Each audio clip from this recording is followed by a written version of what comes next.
Erev Tov Rabotai, we are continuing with our Mishna Yomi, Masechet Gittin. We are up to Perek Bet Mishnah Gimel.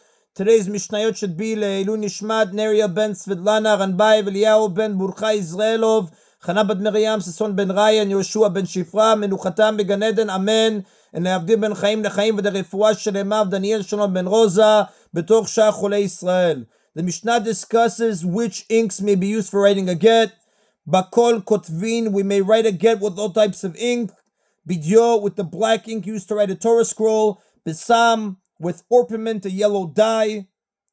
Besikra, with vermilion, a red dye. Uvkomos, with gum, Arabic, a tree sap. Uvkankantom, or with ferrous sulfate, ink made from iron treated with sulfuric acid. Uvchol davar shushel kayama, with anything that is lasting, meaning any ink that leaves a permanent mark when it dries. And kotvin lo b'mashkim, however, we may not write a get with liquids such as berry juice, even though it is black. V'lo b'mei perot, or with other fruit juice. V'lo b'chol davar she'eno mitkayem, or with anything that is not lasting. The Mishnah now lists the objects upon which a get may be written. Ala kol kotvin, we may write a get upon anything. Al he'aleh shel zayit, even on the leaf of an olive tree after it has been detached from the tree, now, or the leaf of any other tree, provided it is durable. The Mishnah mentions an olive leaf only because it is thick and therefore easier to write on. Vala keren shel para v'noten lah para, or on the horn of a cow that is still attached to the cow, but he must then give her the cow. This is because the Torah states in Dvarim, chapter 24, verse 1, he shall write for a document of separation and put it in her hand. We learn from this that a get is valid only if it can be given to her immediately after being written. If the object on which it is written still needs something to be done to it before it can be given to the wife, that object cannot be used for a get. So if he gives her only the horn, he must pause after writing the get to cut it off from the cow before giving it to her, and the horn could therefore not be used for a get. The only way to avoid this is to give her the cow itself. This can be done immediately after writing the get on the horn, making the cow as a whole fit to use for a get. For this reason, if a get is written on a leaf, it must be on a leaf that is no longer attached to the tree. Otherwise, it would still have to be cut off after being written before it could be given to her. Al yad shel eved v'noten lah et ha'eved, or he may write on the hand of a slave and then give her the slave. Now, Atana disagrees with the previous rulings. Rabbi Yossi Aglili Omer, Rabbi Yossi Aglili says, En kotvin lo al davar shesh bo ruach chaim, we may not write a get on anything that is alive, such as a cow or slave, velo al ha'ochalim, or on food such as olive trees, which are food for doves. As is shown in the story of the dove that Noach sent from the ark to determine whether the flood waters had disappeared, who returned with an olive leaf, we see that that is considered food for doves. And Rabbi Yossi Aglili bases his ruling on the verse, he shall write for a document of separation. The Torah implies that a get must be written upon material similar to a document which is neither alive nor a food. And the Rav does tell us, the Halacha follows the opinion of the sages. That is it of Mishnah Gimel.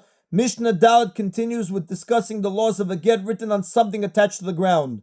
And kotvin b'mchubar lakaka, we may not write a get on something that is attached to the ground, such as a leaf or the bark of a tree, as we learned in the previous Mishnah. Even if he writes the get on an attached leaf and gives her the tree together with the land it stands on, so the tree does not need to be cut down, the get remains invalid. This is because the Torah states he shall write for a document of separation and put it in her hand, implying that a get must be written on something that is fit to be placed in her hand.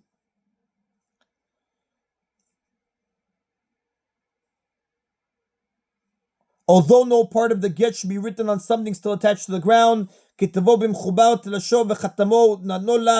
he wrote the standard part of the get on something attached to the ground, now the largest part of a get consists of the wording that is standard for every get. This part, which spells out the details of a divorce and its consequences, is known as the tofis. The tofis is not an essential part of the get, like it speaks about in chapter 3, Mishnah 2, and chapter 9, Mishnah 3. Therefore, even if it was written on something that was still attached to the ground, it is still valid. Right, so if he wrote the standard part of the get on something attached to the ground, and he then detached it and completed it by writing the essential part of the get, which is known as the torif, contains the names of the husband and the wife, the date and place of divorce, and the basic declaration of divorce. You are hereby permitted to all men. Unlike the tofis, the torif is essential to the get. Therefore, if it is written while attached to the ground, the get is invalid. The Mishnah therefore stresses that the torif was written after the get was detached. So again, if he wrote the standard part of the get on something attached to the ground, he then detached it and completed it by writing the essential part of the get, and he gave it to her, kasher, it is valid, although the rabbis prohibited writing any part of the get while it is still attached to the ground, As long as the essential part was written after the get was detached, it is valid b'diavad after the fact. The rabbis prohibited writing even the standard part, the tofes, while the get is attached, out of concern that one might also write the essential part, the torah, while it is still attached, as the Gemara explains in Masechet Gittin, page 21b. However, the rabbis did not invalidate a get written this way as long as the essential part was written after it was detached, since writing a get on something attached to the ground is uncommon. Another Tana disagrees. Rabbi Yehuda poselat shetiyeh ktivato v'chatimato betalush.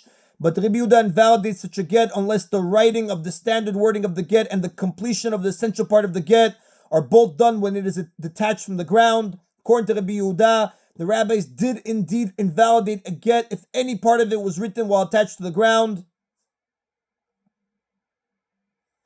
Another dispute about the kinds of materials on which a get may be written. Rabbi Yehuda ben Betera says, "En kotvin lo al niyar machuk." We may not write a get on paper that has been erased, v'lo al diftera, or on unfinished parchment. Parchment, which is made from animal skins, is ordinarily prepared with 3 treatments. First, the skin is treated with salt, then with flour, and finally with golnut. Diftera is parchment that has been treated with salt and flour, but not with golnut. So we may not write a get on unfinished parchment, because the get can be forged. The writing on these types of surfaces can be erased and rewritten without the changes being noticed. A parchment on which something had been written and then erased always has an erased look to it. Therefore, when something else is written on it, the second document can be erased without anyone being able to tell that there was a second erasure. The same is true with an unfinished parchment, since it is not completely smooth, an erasure is not noticeable on it. Therefore, they are not acceptable for Gittin because the wife might erase parts of the get and write whatever she wants in its place. Sometimes the husband writes a condition in the get so that the divorce takes effect only if the condition is fulfilled. For example, it's going to speak about examples in chapter 7, Mishnot 5-9. The wife might want to erase the condition so that it looks like she is being divorced unconditionally. She would therefore erase the entire get down to the signatures of the witnesses and rewrite it without the condition. Since the entire document, including the signature of the witnesses, is written on an area showing signs of erasure, we would have no way of detecting the forgery. However, the sages consider Gittin written on these materials valid. According to the sages, it is the witnesses who see the get being given that make the get effective, not the ones who sign it, as follows the view of Rabbi Elazar. Therefore, if she wishes to remarry on the basis of a get that is at risk of being forged after it was given to her, we require her to bring these witnesses to prove that she was properly divorced and that nothing has been erased from the get. Now, these witnesses need to read the get and would therefore know if there was a condition in the get that was later erased. This law applies only to Gittin. However, other legal documents that are kept for evidence may not be written on parchment on which writing can be forged, even according to the sages, because we do rely on those documents without additional witnesses. And the Rav does tell us, the Halacha follows the opinion of the sages. And that is the Rabotai of today's Mishna Yomi. Baruch Adonai Leolam. Amen v'amen.